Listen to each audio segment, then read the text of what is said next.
Today I'm going to unbox the new Magic Keypad with Touch ID. What's happening, Panda Nation? Peter Von Panda here. I just picked this up because I picked up a new Mac and I wanted to get the latest keyboard with it. Now I've got my old Magic keyboard right here. It's been trusty pal for me for a long time. It's compact, it's attractive, not like me in any way. And this one should be pretty similar, but it has the Touch ID button, which I'm really excited about because especially with the new, is it the T2 security chip? Now you can use Touch ID, Face ID, those types of things to log into most of your Apple devices. Most notably, now the computers, laptops, the desktops with Touch ID in them. Here's the keyboard. I'm gonna show you that in a second here. But in the box here, we have a Lightning to USB-C cable. This is really for charging it up. It's actually pretty nice. It's kind of different. It's got like this almost fabric-like lining on the outside, so that's kind of new. Really, you can use this to charge up your Magic Mouse as well. And then in here, we also have a little instruction booklet, but I'm hoping that this is going to be pretty straightforward. Here's the old one. Here's the new one. You would be forgiven if you could not tell them apart at a glance, but I'm just going to take off the plastic here, and here I'm going to show you same aluminum keyboard frame. You can see the island style, chiclet style keys right up there. You know, nice soft clicking, good travel on all of those. It feels just like the old keyboard, which was a winner.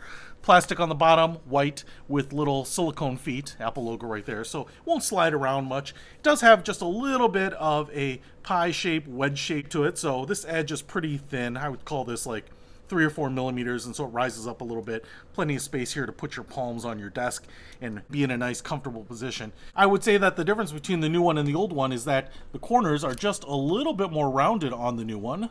So they've made it just a little bit softer, a little bit more friendly. But instead of this little eject button up here, what we have now is it replaced with this Touch ID button. So what you can see here is it actually reminds me a lot of the original iPhone home button with Touch ID.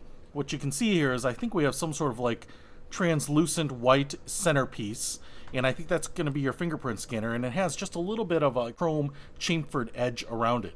And so the button actually depresses, not as far as the keys here, but you can feel it clicking. And so I think you can register your finger.